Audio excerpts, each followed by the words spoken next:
Hello everyone, बहुत बहुत स्वागत है आपका मेरा यूट्यूब चैनल में। उम्मीद करता हूँ आप सब लोग बहुत अच्छे होंगे और जो भी आपका आने वाला एग्ज़ाम है या फिर जो भी एग्ज़ाम के लिए प्रिपरेशन कर रहे होंगे उसके लिए आप बहुत ज़्यादा मेहनत कर रहे होंगे। तो अभी हम जिस पार्ट के बारे में बात करने वाले हैं वो 22 किसका वो है, organic reagents and there uses. तो हम पार्ट 22 में हम बात करने वाले हैं रिएजेंट नंबर 54 के बारे में। तो 54 में जो रिएजेंट हमने आपको लिस्ट दिया था उनमें से जो रिएजेंट था वो रिएजेंट मेनली यूज़ होता है कहाँ, फिडेलक्राफ्ट रिएक्शन में। तो 54 रिएजेंट, फिर बोल रहा हूँ 54 जो रिएजेंट था वो यूज़ होता है फिडेलक्राफ्ट रिएक्शन में। तो हम मेनली बात करने वाले हैं किसके बारे में, फिडेलक्राफ्ट रिएक्शन के बारे में इस वीडियो में। ओके चलो तो शुरू करते हैं। बस शुरू करने पर छोटा सा इन्फॉर्मेशन, जो वीडियो यहाँ मैं आपको पढ़ा रहा हूँ उसका PDF आपको डिस्क्रिप्शन में मिलेगा। अगर आपको और भी बेहतरीन कुछ हैंड रिटन नोट्स चाहिए तो आप Facebook page class notes of chemistry में विजिट कर सकते हैं, और कोई दिक्कत है आपको तो मुझे इस नंबर पे आप कांटेक्ट भी कर सकते हैं। तो आओ शुरू करते हैं फिडेलक्राफ्ट रिएक्शन। तो जैसे कि आप जानते हैं हम लोग एक बेहतरीन नोट्स लेकर आपको उसी में एक्सप्लेन कर देते हैं, तो उसे हम एक्सप्लेन करने जा रहे हैं आपको। देखो 54 में रिएजेंट था कुछ RX, RCOX, उसके साथ एनहाइड्रस क्या था, AlCl3 या फिर AlX3 था, क्या था AlX3। अब देख लो यह है एल्काइल हैलाइड, ये क्या हुआ एसाइल हैलाइड, इसको हम एसाइल ग्रुप बोलते हैं। RCO को तो एसाइल हैलाइड बोल सकते हैं हम, ठीक है ना, या फिर एसिड हैलाइड बोल दो। तो एल्काइल हैलाइड के साथ एनहाइड्रस AlCl3 और एसाइल हैलाइड या फिर एसिड हैलाइड के साथ क्या, एनहाइड्रस AlCl3। ये रिएजेंट आपको दिखाई दिया किसी सबस्ट्रेट के साथ, किसी भी सबस्ट्रेट के साथ अगर ये रिएजेंट दिखाई दिया, अब सर कौन सा सबस्ट्रेट होगा मैं बोलता हूँ आपको।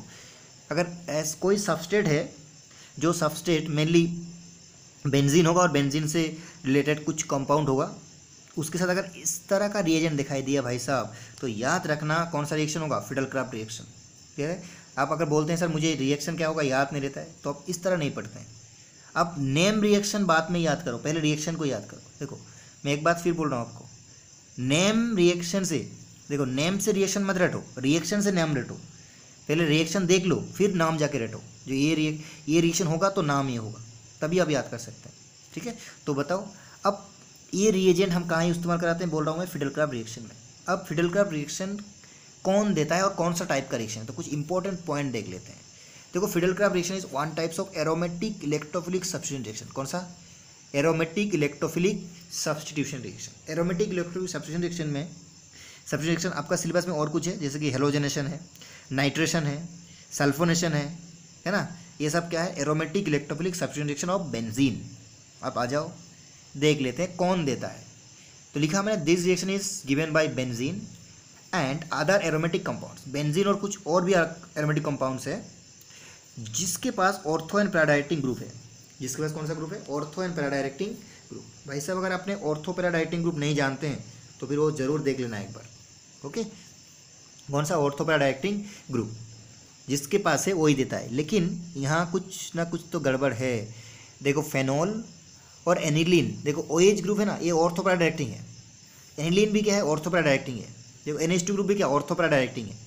लेकिन ये दोनों कभी भी फिडेलक्राफ्ट रिएक्शन नहीं देता है। क्यों नहीं देता है, अब देख लो फिडेलक्राफ्ट रिएक्शन में आप क्या इस्तेमाल करते हैं, AlCl3। AlCl3 एक लुईस बेस की तरह काम करता है, सॉरी लुईस एसिड की तरह काम करता है। और ये कैसे काम करता है, ऑक्सीजन यहाँ लुईस एसिड की तरह, नाइट्रोजन भी इसके पास लोन पेयर है तो लुईस बेस की तरह काम करता है। तो देखो इसके पास लोन पेयर है तो ये लुईस बेस की तरह काम करेगा। और जो आपने इस्तेमाल किया AlCl3, एनहाइड्रस AlCl3, ये कैसे काम करता है, लुईस एसिड की तरह। तो यहाँ एसिड बेस्ड रिएक्शन हो जाएगा। कौन सा रिएक्शन हो जाएगा, एसिड बेस्ड रिएक्शन हो जाएगा। इसीलिए ये दोनों फिडेलक्राफ्ट रिएक्शन में पार्टिसिपेट नहीं करेगा। ओके, देख लो मैंने यहाँ पूरा लिख दिया आपको। अब देख लो कैसे, देख लो ये लुईस बेस है और लुईस एसिड है। लुईस एसिड क्यों है, क्योंकि इसके पास जो क्लोरीन है ना, सॉरी एल्यूमिनियम है ना, एल्यूमिनियम के पास क्या है, वैकेंट D ऑर्बिटल है। कौन सा है, इसके पास वैकेंट D ऑर्बिटल है। देखो इसका ऑक्टेट में कितना इलेक्ट्रॉन है, 6 इलेक्ट्रॉन है कि नहीं। अरे 3 बॉन्ड किया तो कितना इलेक्ट्रॉन, 6 इलेक्ट्रॉन। ऑक्टेट कंप्लीट नहीं है तो ये इससे लोन पेयर लेकर ऐसा कंपाउंड बना देगा। अगर ऐसा कंपाउंड बना देगा तो ये देखो बेंजीन के साथ जुड़ा हुआ जो ग्रुप है उसके पास प्लस आ गया तो ये क्या हो जाएगा, मेटा डायरेक्टिंग ग्रुप। अब बताओ हमने क्या बोला था, ऑर्थो पैरा डायरेक्टिंग ग्रुप कौन होता है, ऑर्थो पैरा डायरेक्टिंग ग्रुप एक रिएक्शन देता है, लेकिन अब ये क्या बन गया, मेटा डायरेक्टिंग ग्रुप बन गया। इसीलिए एनिलीन कभी भी फिडेलक्राफ्ट रिएक्शन में पार्टिसिपेट नहीं करता है। उसके बाद आप देख लो नेनिलीन, सॉरी फेनोल। उसके बाद एनिलीन देखो, एनिलीन देखो, एनिलीन क्या है, लुईस बेस है, ये एसिड की तरह काम करता है। यहाँ भी एसिड बेस रिएक्शन हो जाता है, कुछ इस तरह कंपाउंड बन जाता है। अब इस तरह कंपाउंड बना, ये भी क्या होगा, मेटल रिएक्टिंग हो जाएगा। तो ये भी क्या नहीं देगा, बताओ क्या नहीं देगा, फिडल क्राफ्ट रिएक्शन नहीं देगा। और देख लो, देखो एरोमेटिक कंपाउंड से भी metal reacting group do not give fiddle craft. अब तो ये जानते हैं क्योंकि मैंने अभी बोला, ऑर्थो पैरा रिएक्टिंग ग्रुप देता है, बेंजीन के साथ MO2 है, ये इसके पास कौन है, -I M इफेक्ट, मतलब ये इलेक्ट्रॉन लेने वाला विथड्रॉइंग ग्रुप, तो ये मेटल रिएक्टिंग है। CN मेटल रिएक्टिंग ग्रुप, देखो CO CH3 metal reacting group, CHO LDR metal acid metal reacting. तो इतना सारे मेटल रिएक्टिंग ग्रुप है, तो ये कभी भी फिडल क्राफ्ट रिएक्शन नहीं देगा। ओके, तो अभी तक हमने पढ़ा है फिडल क्राफ्ट रिएक्शन कौन देता है, बेंजीन, और बेंजीन का कुछ डेरिवेटिव है जो ऑर्थो पैरा रिएक्टिंग है। लेकिन एनिलीन, वो phenol, ortho para reacting group है उसके पास, तभी नहीं देता। क्यों, क्योंकि वो दोनों क्या काम करता है, लुईस बेस की तरह काम करता है, और LCl3 क्या होता है, लुईस एसिड। तो लुईस एसिड बेस रिएक्शन हो जाता है, फिर वो मेटा रिएक्टिंग ग्रुप बन जाता है, उसलिए नहीं देता। और ये सब इसके पास ऑलरेडी क्या है, मेटा रिएक्टिंग ग्रुप है, तो ये कभी फिडल क्राफ्ट रिएक्शन नहीं देगा। अब आओ फिडल क्राफ्ट रिएक्शन का टाइप्स। अब देख लो, फिडल क्राफ्ट रिएक्शन दो तरह का होता है, एक तो फिडल क्राफ्ट एल्काइलेशन और एक होता है फिडल क्राफ्ट एसाइलेशन।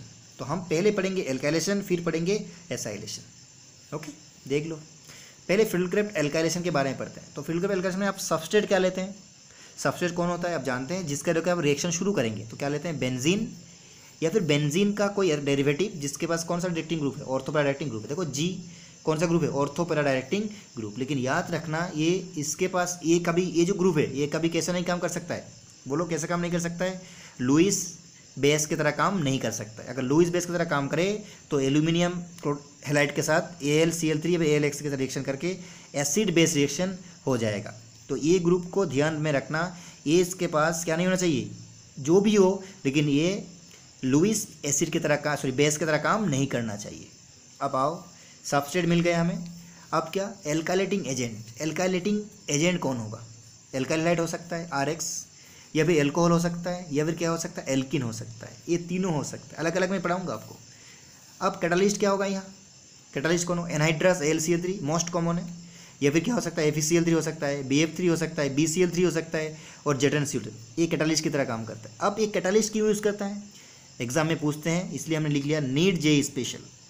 ये जो कैटालिस्ट है ना, ये कैटालिस्ट क्या, कैटालिस्ट इलेक्ट्रोफाइल जनरेट करने में काम आता है, इलेक्ट्रोफाइल जनरेट करने में काम आता है, इलेक्ट्रोफाइल जनरेट करने में, प्रोड्यूस करने में काम आता है। आप देख लो, अगर एल्काइल हैलाइड लेंगे तो ये कैटालिस्ट यूज़ करना पड़ेगा आपको। अगर एल्कोहल लेंगे तो कॉन्सेंट्रेट H2SO4, H3PO4 या फिर BF3, इनमें से कोई कैटालिस्ट यूज़ कर सकते हैं। अगर आपने एल्किन ले लिया तो HF, H2SO4, H3, ये कैटालिस्ट की तरह यूज़ होता है। देखो सबके लिए लगभग अलग अलग कैटालिस्ट, एल्काइलाइड के लिए एनहाइड्रस AlCl3, FeCl3, या फिर BF3, या फिर जेटनCl3, सॉरी जेटनCl2, या फिर BCl3 भी कर सकते हैं आप, BCl3 भी ले सकते हैं आप। एल्कोहल के लिए क्या लेंगे आप, H2SO4, कॉन्सेंट्रेट H2SO4, H3PO4, या फिर BF3। एनक्लीन के लिए क्या लेंगे, H2SO4, H3PO4, HF। ये सब कैटालिस्ट आप यूज़ कर सकते हैं। कैटालिस्ट का काम क्या है, इलेक्ट्रोफाइल बनाना, इलेक्ट्रोफाइल प्रोड्यूस करना। तो अभी तक हमने देखा जो सबस्ट्रेट क्या लेते हैं, उसके बाद एल्काइलेटिंग रिएजेंट कौन होता है, और कैटालिस्ट क्या होता है। देख लो यहाँ सबस्ट्रेट कौन है, बेंजीन, एल्काइलेटिंग रिएजेंट कौन है, एल्काइलाइट, कैटालिस्ट कौन है, एनहाइड्रस AlCl3। तो क्या बन जाएगा, देखो एल्काइल बेंजीन बन गया। क्या बन गया, एल्काइल बेंजीन। देख लो, बस आपको इस ग्रुप को बेंजीन से जुड़ना है, इस ग्रुप को बेंजीन से जुड़ना है। सर कौन सा पोजीशन में जुड़े, बेंजीन का तो सारे पोजीशन इक्विवेलेंट है, तो कहीं भी जुड़ दो, कर दिया। मैकेनिज्म दिखाता हूँ आपको मैं। अब देख लो, ये कौन है, बेंजीन, ये कौन है, मिथाइल क्लोराइड, क्या लिया, एनहाइड्रस, कैटालिस्ट कौन है, एल्काइलेटिंग एजेंट। तो यहाँ से तोड़कर इसको CH3 को बेंजीन में जुड़ दो। देखो मैकेनिज्म दिखाता हूँ तभी समझ में आएगा। उसके बाद देख लो, इथाइल क्लोराइड दिस, तो क्या बन जाएगा, इथाइल बेंजीन, है ना, इसका मतलब टोलुइन, या फिर क्या बन जाए, मिथाइल बेंजीन। अब देख लो मैकेनिज्म कैसे हुआ, है ना। तो कैसे हुआ मतलब मैकेनिज्म का बात आएगा। तो देख लो मैकेनिज्म कैसे होता है। देखो मैकेनिज्म, स्टेप 1 में क्या होता है, फॉर्मेशन ऑफ इलेक्ट्रोफाइल। भाई साहब आपने लिया था एल्काइलेटिंग एजेंट, क्या, एल्काइल हैलाइड, लुईस बेस की तरह काम करेगा।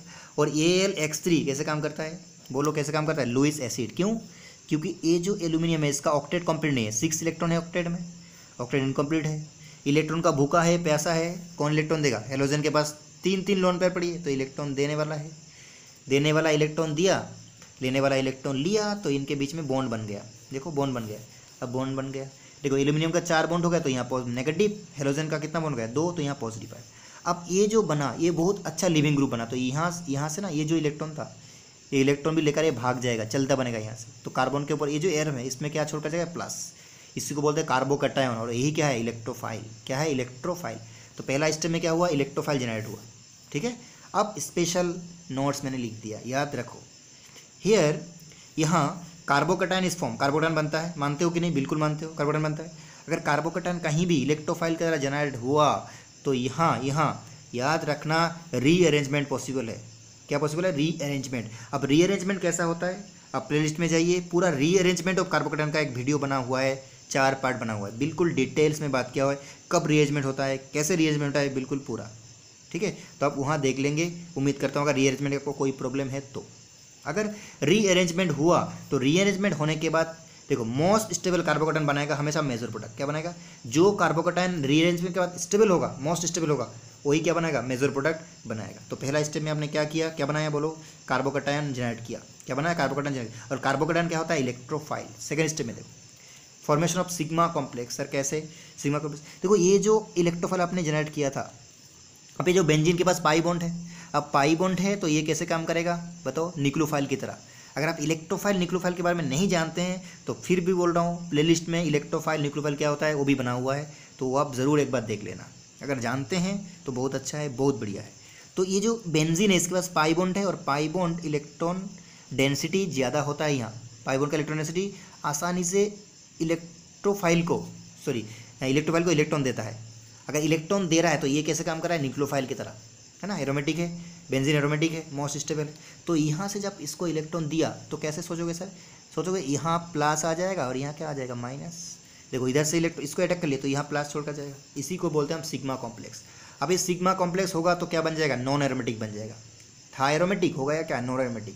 तो ये स्टेप क्या होगा स्लो, और क्या हो जाएगा rate determining step. Okay slow और क्या होगा रेट डिटरमाइनिंग। अब देख लो यहाँ अगर ये स्लो रेट डिटरमाइनिंग स्टेप है तो ये रेजोनेंस करके स्टेबल होता है। क्या होता है रेजोनेंस करके स्टेबल होता है। देखो कैसे, देखो 1 2 3, देखो 1 2 3, देखो 1 3 का चांस 1 को दो और 1 3 का डबल बॉन्ड कर दो तो ये होगा। फिर से 1 2 3, देखो पाई सिग्मा प्लस, देखो पाई सिग्मा प्लस, इतना जगह पकड़ लो, इतना जगह 1 2 3, देखो 3 का चांस 1 को दो और 1 और 2 में डबल बॉन्ड कर दो चेंज करके, बिल्कुल ऐसा। अब फिर से 1 2 3 तो क्या हो जाएगा 1 2 3 करोगे, देखो 1 का चार्ज 3 का चार्ज 1 में और 2 और 3 में डबल बॉन्ड तो ऐसा बन जाएगा। तो ये सिग्मा कॉम्प्लेक्स बना। सिग्मा कॉम्प्लेक्स क्या है स्टेबल है। अगर स्टेबल है तो ये क्या हो जाए जल्दी करना चाहेगा, लेकिन सिग्मा कॉम्प्लेक्स इतना स्टेबल नहीं बना। क्यों बना, एरोमेटिक से क्या बन जाएगा नॉन एरोमेटिक बन जाएगा। तो स्टेप पहला क्या हुआ formation of carbocation electrophile, second क्या हुआ फॉर्मेशन ऑफ सिग्मा कॉम्प्लेक्स। आप आ जाओ थर्ड स्टेप में। अब इसके लिए भी एक स्पेशल नोट्स हमने लिखा कि देखो सिग्मा कॉम्प्लेक्स का स्टेबिलिटी जितना ज़्यादा होगा इलेक्ट्रोफिलिक सब्स्टिट्यूशन रिएक्शन उतना ही बढ़िया होगा, रेट उसका ही उतना ज़्यादा होगा। अगर सिग्मा कॉम्प्लेक्स बना उसका स्टेबिलिटी जितना ज़्यादा होगा उतना ही क्या है रेट ऑफ द रिएक्शन क्या होगा ज़्यादा होगा। ये 2-3 साल पहले नीट का सवाल था, जो which of the flowing gives electrophilic substitution reaction at faster rate. तो याद रखना सिग्मा कॉम्प्लेक्स का स्टेबिलिटी जितना ज़्यादा होगा उतना इलेक्ट्रोफिलिक सब्स्टिट्यूशन रिएक्शन क्या होगा बढ़िया होगा। अब स्टेप 3 रीगेन एरोमेटिसिटी। अब बताओ सेकेंड स्टेप में क्या हुआ था, जब भी बेंजीन इलेक्ट्रोफाइल को जनरेट किया था तो कंपाउंड एरोमेटिक से क्या होगा नॉन एरोमेटिक हो गया। अब ये फिर चाहेगा एरोमेटिसिटी गेन करना तो ये क्या होगा फास्ट हो जाएगा। अब देख लो ये हाइड्रोजन ना यहाँ शिफ्ट कर जाएगा और यहाँ पाई बॉन्ड आ जाएगा तो ये क्या होगा एल्काइल बेंजीन एरोमेटिक फिर आ गया। अब ये जो हाइड्रोजन हट गया ये हाइड्रोजन प्लस और ये X3 क्या था माइनस, तो यहाँ से हेलोजन इसको साथ जुड़ के HX प्लस AlCl3 बना देगा। देखो कैटालिस्ट था AlCl3 तो कैटालिस्ट फिर से वही है। कैटालिस्ट का काम क्या होता है रिएक्शन करना और रिएक्शन के बाद खुद जैसा था वैसा रहना, तो यही हो गया।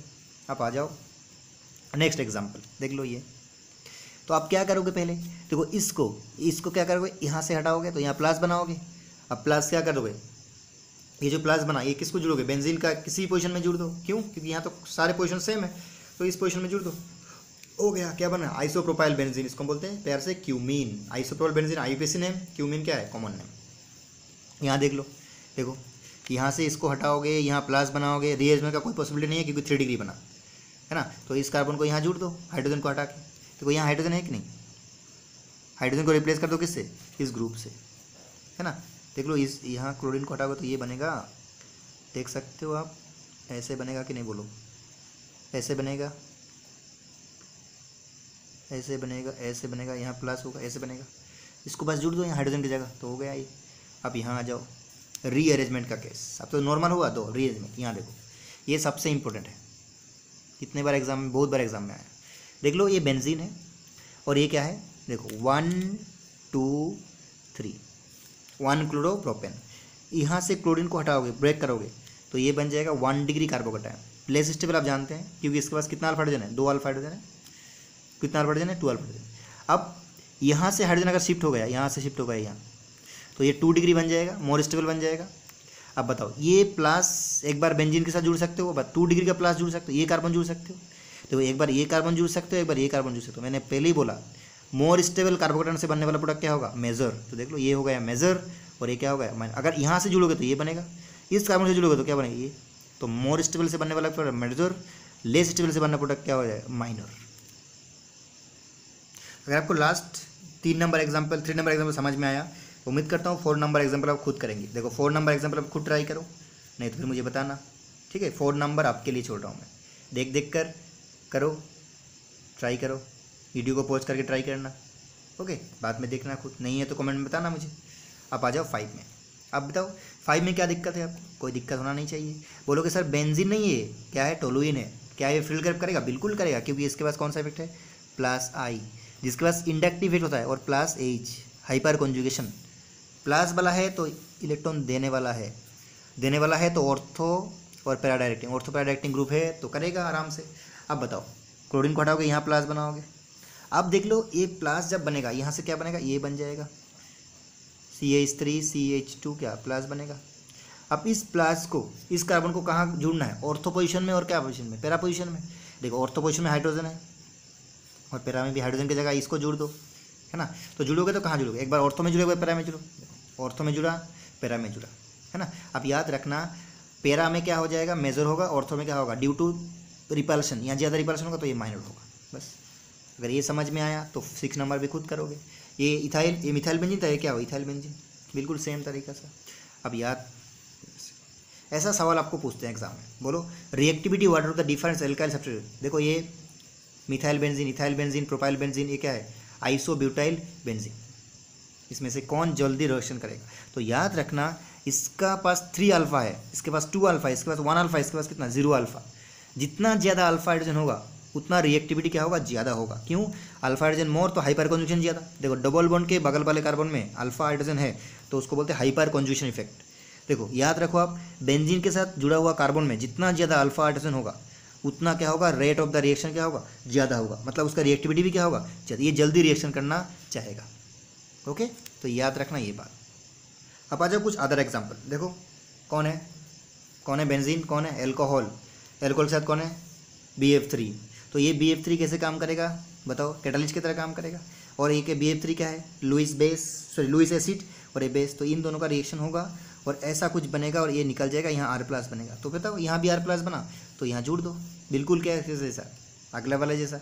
लेकिन यहाँ क्या था, एल्कालाइटिक रिएजेंट क्या है, एल्कोहल है, तो रिएजेंट क्या लिया, कैटालिस्ट क्या लिया, BF3 लिया। यहाँ बोलो देखो एल्कोहल है तो पहले ये ऑक्सीजन इसके साथ रिएक्शन करके ये निकल जाएगा, यहाँ प्लस बनेगा, प्लस को जुड़ दो यहाँ कार्बन के साथ, बस मिथाइल टोलुइन बन गया। अब बताओ यहाँ से क्या होगा, BF3 है, देखो BF3 और ये यहाँ से इसके साथ जुड़ जाएगा, निकल जाएगा ये। अब यहाँ प्लस छोड़कर जाएगा, है ना, अगर प्लस छोड़कर जाएगा तो ये इस कार्बन के साथ जुड़ दो यहाँ, बस खत्म। अब ये बोलो, आप खुद बोलो, ये खुद करो। देखो यहाँ यहाँ इसका जुड़ेगा, यहाँ प्लस आएगा तो ये बाहर निकल जाएगा, यहाँ प्लस बनेगा। अब इस कार्बन के इस प्लस को यहाँ जुड़ दो, कहीं भी जुड़ो, क्योंकि टोल बेंजीन है इसके साथ। अब बताओ एल्किन है ना, एल्किन है ये। अब यहाँ क्या होता है पता है आपको, यहाँ ये क्या करता है, ये ऐसे करता है, यहाँ से एक H+ लेता है, यहाँ क्या करता है, एक H+ लेके ऐसा बन जाता है CH3 CH2+। देखो एक कोई भी एक कार्बन, देखो सिमेट्रिकल है तो कोई भी कार्बन क्या कर लिया, सिमेट्रिकल है CH2 सिमेट्रिकल है तो क्या करेगा, ये देखो एक कार्बन में हाइड्रोजन लिया और एक कार्बन में प्लस बना, अब इसको कहीं भी जुड़ दो। अब बोलोगे सर ये तो अनसिमेट्रिकल है, अरे ये अनसिमेट्रिकल है तो कहाँ प्लस बनाओगे, यहाँ प्लस बनाओगे, यहाँ जितना डिग्री ज़्यादा प्लस बना। देखो CH3 CH CH, यहाँ हाइड्रोजन दे दिया मैंने और यहाँ क्या बनाया, प्लस बनाया। हाइड्रोजन कौन सप्लाई कराइए, बस अब इसको जुड़ दो यहाँ, ठीक है। अब इसका मैकेनिज्म अगर बोलो तो मैकेनिज्म बताया मैंने, AH प्लस लिया, यहाँ प्लस बनाया, यहाँ प्लस बनाया। अब ये क्या, वही सिग्मा कॉम्प्लेक्स बनाएगा और फिर सिग्मा कॉम्प्लेक्स बाद क्या, हाइड्रोजन आके जुड़ जाएगा, फिर क्या हो जाएगा, रिगेन एरोमेसिटी, बस हो गया। अब बताओ इसको क्या करोगे, अब बताओ इसको क्या करोगे आप। देखो ये पहले यहाँ से पहले ऐसे बनेगा कि नहीं, बताओ भाई साहब, फोकस करना पड़ेगा यहाँ, नहीं तो फिर नहीं होगा। ये होगा, यहाँ प्लस बनाओगे तो यहाँ माइनस बनेगा, तो माइनस का हाइड्रोजन लेकर यहाँ क्या हो जाएगा, यहाँ हाइड्रोजन लेकर CH3 हो गया। अब A प्लस बेंजीन से जुड़ना है तो क्या बन जाएगा, A बन जाएगा, बस खत्म, है ना। अब बताओ यहाँ थोड़ा गलती हो गया, यहाँ CH3 हो जाएगा, ये हाइड्रोजन नहीं होगा, बस खत्म हो गया। के लिए शानदार जानदार क्वेश्चन, ये आप खुद करेंगे, मैं नहीं कराऊंगा, मोस्ट इंपॉर्टेंट। देखो बेंजीन के साथ क्या है, प्रोपाइल 1 क्लोरो, क्या बना 1 क्लोरोप्रोपेन, उसके बाद 2 क्लोरोप्रोपेन, उसके बाद क्या प्रोपेन 1 इन, उसके बाद क्या 1 देखो प्रोपेनॉल, उसके बाद क्या प्रोपेन 2 ऑल। इन सब का रिएक्शन करोगे ना तो मजबूती से क्या बनेगा, एक ही प्रोडक्ट बनेगा, मेजर प्रोडक्ट क्या बनेगा, आइसोप्रोपाइल बेंजीन या फिर क्यूमीन। ये आप खुद ट्राई करना। देखो पहला वाले का रीअरेंजमेंट हो गया, 2 डिग्री बना देगा, इसका तो रीअरेंजमेंट नहीं होगा। यहाँ प्लस बनाओ, जुड़ दो, यहाँ देखो यहाँ अभी मैंने कराया, यहाँ प्लस, यहाँ माइनस, माइनस को इस प्लस दे दो, यहाँ प्लस जुड़ जाएगा। यहाँ पहले यहाँ प्लस बनेगा 2 डिग्री, फिर रीअरेंजमेंट होकर क्या बनाएगा 2 डिग्री, यहाँ ये जाएगा तो यहाँ प्लस बनेगा, तो ये क्या हो जाएगा 1 डिग्री, रीअरेंज होकर 2 डिग्री बनाएगा, 2 डिग्री से जुड़ दो यहाँ, और ये तो 2 डिग्री बना। तो ये 1 2 3 4 5, ये पाँचों रिएजेंट एक ही चीज़ बनाएगा, क्या क्यूमीन या फिर आइसोप्रोपाइल बेंजीन, सबसे इंपॉर्टेंट। अब आ जाओ नेक्स्ट, नाम सुना होगा इंट्रामोलिकुलर एल्काइलेशन। अभी तक क्या हुआ था, इंट्रामोलिकुलर नहीं, इंट्रामोलिकुलर का मतलब जब देखो when both aryl group and substrate, देखो सबस्ट्रेट और RX या फिर ROH या फिर क्या एल्केन, क्या होगा एक ही मोलिक्यूल के प्रेजेंट होगा, तभी क्या होगा इंट्रामोलिकुलर फील्ड कैप्टर। जैसे मान लो ये देखो, ये है सबस्ट्रेट और ये कौन है एल्काइलाइट रिएजेंट है, तो ये कौन सा रिएक्शन एनाइट, ये कौन है कैटालिस्ट है। तो आप पहले इसको निकालोगे, यहाँ प्लस बनाओगे। अब बताओ यहाँ प्लस बन तो कितना डिग्री प्लस 1 डिग्री। अब बोलोगे सर ये 1 डिग्री स्टेबल नहीं है, 2 डिग्री करो, तो करो 2 डिग्री। अब यहाँ से जुड़ सकता है इसको, इस कार्बन को जुड़ दो यहाँ, और यहाँ से एक बार जुड़ दो। अगर 1 डिग्री से जुड़ोगे तो बनेगा ये, अगर 2 डिग्री के साथ जुड़ोगे रिएरेंज करके तो ये बनेगा। लेकिन यहाँ 1 डिग्री के साथ जुड़ने वाला प्रोडक्ट मेजर होगा। क्यों मेजर होगा, क्योंकि ये बनाएगा 6 मेंबर रिंग और ये बनाएगा 5 मेंबर रिंग। आप जानते हैं 6 मेंबर रिंग मोर स्टेबल, तो ये प्रोडक्ट मेजर बनेगा, ये प्रोडक्ट क्या बनेगा माइनर। यहाँ रीअरेंज करने के बाद जो प्रोडक्ट होगा वो मेजर हो जाएगा, जो रीअरेंज करने से पहले था वो ये रीअरेंज करने के बाद प्रोडक्ट बनेगा क्या माइनर, और रीअरेंज करने के बाद पहले जो प्रोडक्ट था पहले जो था वो क्या हो जाएगा मेजर। क्यों, क्योंकि 1 डिग्री के साथ जुड़ने के बाद देखो, इसके साथ जुड़ने के बाद जो प्रोडक्ट बनेगा वो 6 मेंबर रिंग है, लेकिन इसको रीअरेंज करके बनाओगे तो 2 डिग्री मतलब इस कार्बन के साथ जुड़ेगा तो 5 मेंबर बना, तो ये क्या हो जाएगा फिर 5 मेंबर रिंग, तो ये माइनर हो जाएगा, क्योंकि यहाँ 5 member ring less stable as compare to 6 member ring. यहाँ देखो, यहाँ बताओ, अब देख लो यहाँ कैसे करोगे। देखो यहाँ से इसको हटाओगे तो यहाँ प्लस बनेगा, बनेगा कि नहीं बनेगा, बिल्कुल बनेगा। देखो ऐसा हुआ, देखो मैं करा देता हूँ आपको, ये ऐसा हुआ प्लस। अब इससे यहाँ जुड़ दो तो ये बन जाएगा। अगर यहाँ 2 डिग्री से 1 डिग्री करके लेकर आओगे ना, देखो 2 डिग्री को 1, देखो हम रीअरेंजमेंट इसीलिए करते थे कि हमें फ़ायदा मिले। देखो 2 डिग्री से 1 डिग्री कर लेकर आओगे तो यहाँ प्लस बनेगा और यहाँ प्लस बनेगा तो 6 मेंबर रिंग बनेगा, तो इसलिए मेजर हो जाएगा। यहाँ रीअरेंजमेंट क्या होगा 2 डिग्री से 1 डिग्री में आएगा, याद रखना ये बात। ये प्रॉब्लम आपको मैं करने के लिए दे रहा हूँ, ये आप खुद करना, ठीक है। तो अभी तक हमने ख़त्म किया फ्रीडल-क्राफ्ट एल्काइलेशन। अब हम बात करने वाले फ्रीडल-क्राफ्ट एसाइलेशन। देखो फ्रीडल-क्राफ्ट एसाइलेशन में क्या होता है, सबस्ट्रेट तो वही रहता है, सबस्ट्रेट का कोई चेंज नहीं है, लेकिन एल्काइलेटिंग जो रिएजेंट है, एल्काइलेटिंग जो रिएजेंट वो क्या होगा एसिड हैलाइड या फिर एस्टर या फिर क्या होगा एसिड एनहाइड्राइड। लेकिन कैटालिस्ट हमेशा क्या यूज़ करते हैं एनहाइड्रस AlCl3। अब सबसे याद रखना ये जो RCO इसको बोलते हैं एसाइल ग्रुप। ओके, आप देख लो यहाँ क्या होता है, रिएक्शन कैसे होता है। देखो एसिड हैलाइड लिया, एसिड हैलाइड लिया, कोई भी ले लो, एसिड क्लोराइड ले लिया हमने, तो यहाँ से तोड़ो और इसमें प्लस बनाओ, इसको कार्बन को यहाँ बेंजीन में जुड़ दो बस। देखो क्लोरीन, देखो कार्बन और क्लोरीन का जो बॉन्ड है उसमें तोड़ो, इसमें प्लस बनाओ, इसमें माइनस बनाओ, प्लस को यहाँ जुड़ दो बस, ठीक है। इसको हम बोलते हैं एसिड ऑक्सीजन। देखो इसको तोड़ोगे, यहाँ प्लस बनाओगे, तो इसको जुड़ दो यहाँ कहीं भी तो क्या होगा एसिटोफेनोन। मैकेनिज्म कैसे होता है इसका, बिल्कुल सेम तरीके से मैकेनिज्म। पहले क्या होगा इलेक्ट्रोफाइल जनरेट होगा, प्रोटीन यहाँ जुड़ गया। मैं मैकेनिज्म आपको डिटेल्स में नहीं बोल रहा हूँ, ये बताया ये बन गया, ये प्लस माइनस तो ये निकल जाएगा ये। अब यहाँ जब प्लस आएगा ना इसको हम क्या बोलते हैं एसाइलियम आयन। और एसाइलियम आयन किस रेजोनेंस से स्टेबल होता है, देखो इसके पास लोन पेयर है ना, ये इसको दे देगा और ऐसा बन जाएगा, मिल लिया acylium ion is stabilize by resonance. Okay, तो पहले में क्या बनेगा एसाइलियम फॉर्मेशन ऑफ इलेक्ट्रोफाइल कौन एसाइलियम आयन। कभी कभी ये भी एग्जाम में पूछते हैं जो फिडेलक्रेफ्ट एल्काइलेशन में कौन सा इंटरमीडिएट बनता है, तो बोलोगे एसाइलियम कटायन। अब देख लो खूबसूरत स्पेशल नोट याद रखना, here acyl cation is form है ना, या फिर एसाइलियम कटायन इज फॉर्म, देखो इस form not alkyl that's why rearrangement is not possible. यहाँ रीअरेंजमेंट नहीं होता है, क्यों, क्योंकि ये जो एसाइलियम या फिर एसाइल कटायन जो बनता है वो रेजोनेंस से खुद स्टेबल हो रहा है, इसलिए इसका रीअरेंजमेंट पॉसिबल नहीं। Second step formation of sigma complex, वही बात है स्लो रेडियमिस्टिक। एरोमेटिक से क्या हो रहा है एनोमेटिक, तो इसलिए स्लो रेडियमिस्टिक मैं नहीं बोलूँगा ये, क्योंकि मैंने पहले ही एल्काइलेशन में बोल दिया है बात। अब उसके बाद एरोमेटिसिटी क्या हो जाएगा, प्रोटॉन लॉस हाइड्रोजन लॉस करेगा, एरोमेटिसिटी गेन कर लेगा, बस बन गया। सिंपल एग्जाम्पल, इसको एग्जाम्पल बोलूँ तो यहाँ क्लोरीन हटाओ, यहाँ प्लस बनाओ, इसके बाद यहाँ जुड़ दो बस, क्योंकि रीअरेंजमेंट तो पॉसिबल है नहीं। अब बोल लो, अब एसाइड एल्काइल क्लोराइड लिया, एसिड क्लोराइड लिया, अब एनहाइड्राइड लेता तो देखो एनहाइड्राइड लोगे तो ये कार्बन ऑक्सीजन का बॉन्ड तोड़ोगे, यहाँ प्लस बनाओगे और ये तो आप लिविंग ग्रुप की तरह साइड प्रोडक्ट बन जाएगा, तो यहाँ प्लस बनाओ इसको जुड़ दो यहाँ, बस हो गया। ये देखो बेंजीन है, देखो ये बन गया, तो यहाँ देखो क्लोरीन के साथ जो ऑक्सीजन कार्बन का इसमें तोड़ो, इसमें प्लस बनाओ और इस प्लस को किसी भी कार्बन के साथ जुड़ दो बेंजीन का, बस हो गया। इसको बोलते हैं बेंजोफेनोन, क्या बोलते हैं। अब बताओ ये नहीं बोल पाओगे तो फिर बहुत मुश्किल है। देखो ये मिथाइल है, मिथाइल कौन सा डायरेक्टिंग, ऑर्थो पैरा डायरेक्टिंग, तो रिएक्शन होगा। तो ये यहाँ से ब्रेक करो, यहाँ प्लस बनाओ, एक बार ऑर्थो पोजिशन में एक बार पैरा में, देखो ऑर्थो पोजिशन में क्या सी, देखो CO अरे सिंगल बॉन्ड करके COCH3 जुड़ दो बस। तो मेजर कौन होगा, ऑर्थो वाला मेजर, सॉरी पैरा वाला मेजर और ऑर्थो वाला क्या होगा माइनर। अब देख लो और एक एग्जाम्पल, देखो ये कौन है फॉस्जीन COCl2, तो इसका क्या होगा पता है आपको, यहाँ दो क्लोरीन ना, इसको मैं दिखा देता हूँ, ऐसा COCl और क्या है Cl है ना, तो ये दो बार इसका रिएक्शन होगा, तो ऐसा बन जाएगा दो फिनाइल का। देखो ये एक बार हटाओगे तो प्लस बनेगा, फिर से एक बार क्लोरीन होगा प्लस बनेगा, तो पहले प्लस के साथ इसको जुड़ दो एक बार, फिर इसको हटाओ, फिर प्लस बनाओ, तो फिर एक बार जुड़ो, तो क्या बनेगा ये बेंजोफेनोन बन गया। ठीक है, अब इंट्रामोलिकुलर एल्काइलेशन सबसे इंपॉर्टेंट है। इंट्रामोलिकुलर कब होगा आप जानते हैं, पहले हमने बताया इंट्रामोलिकुलर एल्काइलेशन के बिल्कुल जैसा ही है। देखो यहाँ क्या है सबस्ट्रेट भी है और ये क्या है एसाइलाइड भी, तो यहाँ इसको हटाओगे यहाँ प्लस बनाओगे, अरे प्लस जिस कार्बन है उसके बाद इस कार्बन को जोड़ दो। अब याद रखना हमेशा एडिशन कहाँ होगा 1-2 कार्बन में, देखो ये यहाँ नहीं जुड़ेगा, 1 कार्बन नहीं जुड़ेगा, 1-2 में होगा, जो 1-2 में 1 में था एक और इसमें 2 में जुड़ेगा।